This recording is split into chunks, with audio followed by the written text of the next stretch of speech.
Matty, hi, Jim Delapine here. This looks really, really good. I'm really impressed with how you put this together. Uh, Good creative thinking and great job with the layer masks. So I just want to give you a few minor tips here.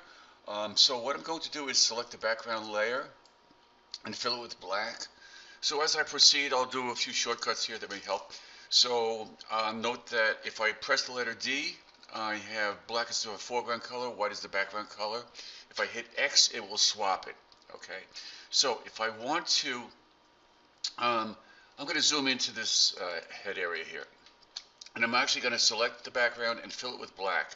So Alt Delete fills with the foreground color, Control Delete fills with the background color. As long as you have nothing selected, if I hit Control Delete or Control Backspace, it will fill that entire selected layer with the background color, which is black. So Control Delete background, Alt Delete foreground.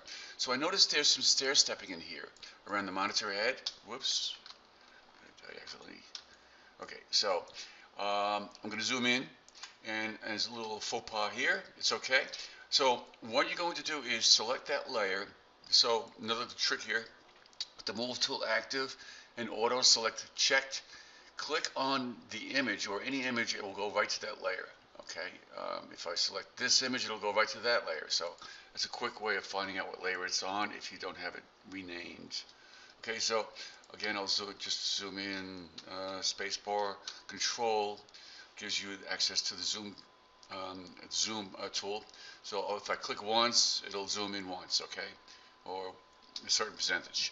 So here's what I'm going to do: zoom back out, control, spacebar, alt, and clicking one time.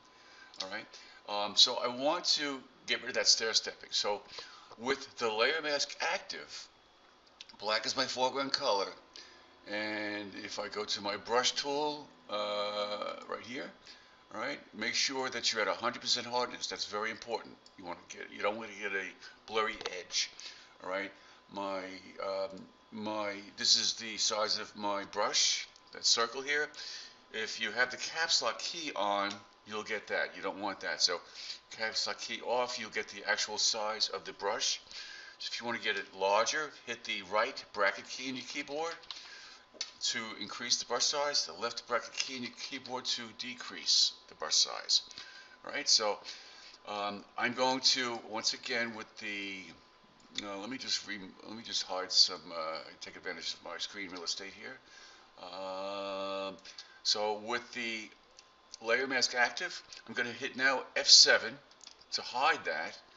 And now what I want to do is, actually what I want to do is this. I'm going to on the layer mask, get rid of this area so I can see what needs to be removed. Okay, so there you go. So now with black as my foreground color, what I want to do is, I'm going to decrease my brush size a little bit. I want to click here.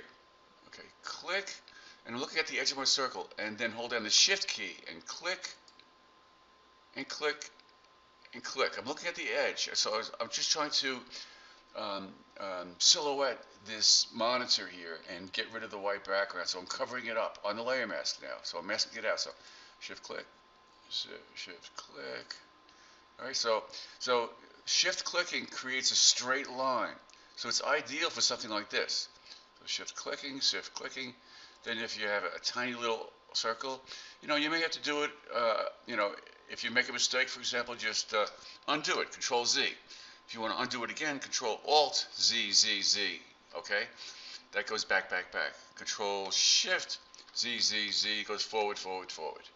Okay, so click, Shift click.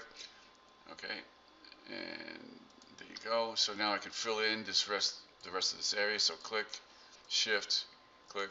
All right, so now you get a much cleaner, perfect outline or masking. It's really important that you have a perfect mask for this, okay? Because you got to bring in a background, and you want this to be perfect. So notice this white here in the background. So if I click and Shift click, no, why isn't that happening? Let me see my. Okay. It's because it's another element. So if I go to that layer, so click here. It's this layer here. So if I select the layer mask and then once again do my click and shift clicking, I'll get a nice outline. All right. For this little area in here, you want to decrease your brush size, get really small, and just really get in there and get rid of that background. So basically, wherever I'm painting on white, I'm masking out the background. All right. All right. I'll stop here, and great job. And what you'll want to do next time is to create a shadow.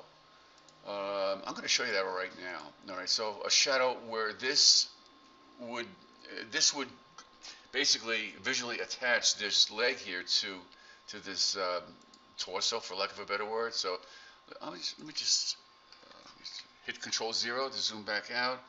I'm going to rotate this slightly just for fun.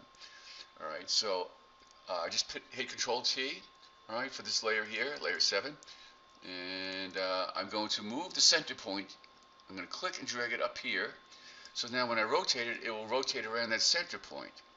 All right, so I'm going to just have fun and make this guy look a little, give him a little movement here, okay? I may want to move him up a little bit. I'm going to bring him actually up to here. All right, hit Enter. Actually, it doesn't look right. It should be down a little further. All right, so now, I have layer 2 for this torso, layer 7 for the leg. So what I want to do is select layer 2 and create a new layer, all right, and then go to my paintbrush tool, click on the foreground color, and select a medium gray. I'm going to show you how to create a shadow now, all right? Hit OK. All right, so I have a medium gray as my foreground color. It actually, this technique doesn't really work, will not work as well because it's on a gray surface. If it's on color, it really is apparent how well it works. But basically, what you want to do is this. You're going to create a shadow. So you want to, let's see here. You want to create a selection around this, what is this, a DVD player? I don't know what it is, but the torso, okay? So you want to create a selection. So this layer 2 here is that layer. So if I control click on the layer mask, it puts a selection around whatever that layer mask is, okay, that shape you created, right? So the reason for this is that I want to keep this shadow inside or onto this torso and not go into the background, okay? So with my paintbrush active, I'm now going to go to my paintbrush tool options here, decrease my hardness, maybe, I don't know, 25% or so. You're going to have to play with this. It's depending. I'm going to increase my brush size quite a bit. All right, so now with this new layer active, I'm going to, let me get a big brush here. This takes some finesse and some artistic doing here. So let me just do that. All right, so right now, I just have this paint on this layer, and this selection is containing the selection to not go outside. All right, so actually this looks pretty good for a first shot here, so I'll do that.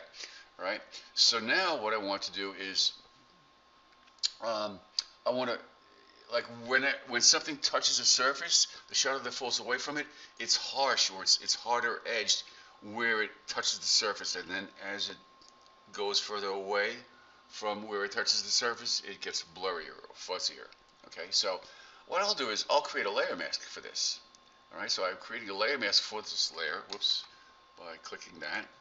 All right, so now on that layer, what I can do now is I can mask out this top part right here. This is a little part that came right above that, so I'll hide that. Then I'll go and I'll get a harder edged brush, and then I will click right here, and then hold this away and click here. It's a little, yeah, it takes, let me get a little bit of fuzziness here. So I'll click and shift click here.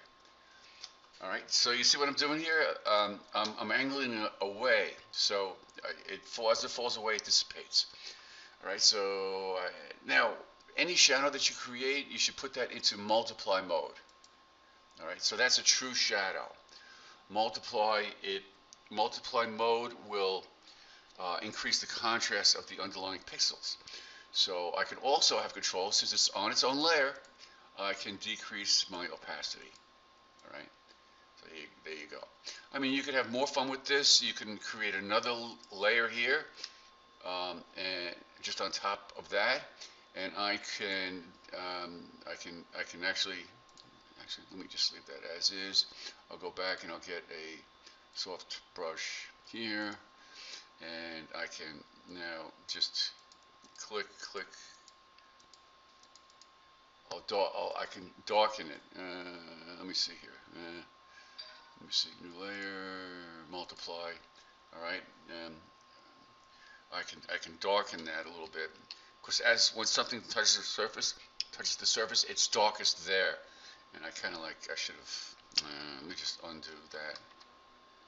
All right. So I'm in multiply, and I may. You know what? You get the idea. I think you have the skills by now to figure it out. But let me just continue here since I started. All right, I'll do that. And now I'll go in and create a layer mask, and then I will, almost 90% hard edge brush. And then with the layer mask active, I will click and shift click away here.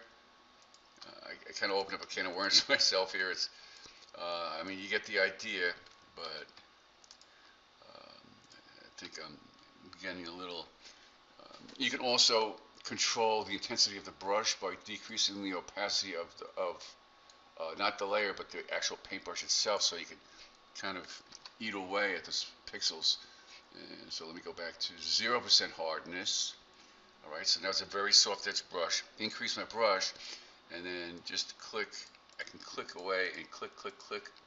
So I'm eating away at those pixels. So there you go. All right, I know I went on way too long, and then at the end I think I rushed it. So I hope you got what I'm trying to say. But you may also want to do something for this armature here, like a shadow that would fall on here, and this way it would visually attach itself to it and make it look more realistic. All right, I hope that helped, man. Take care. Bye.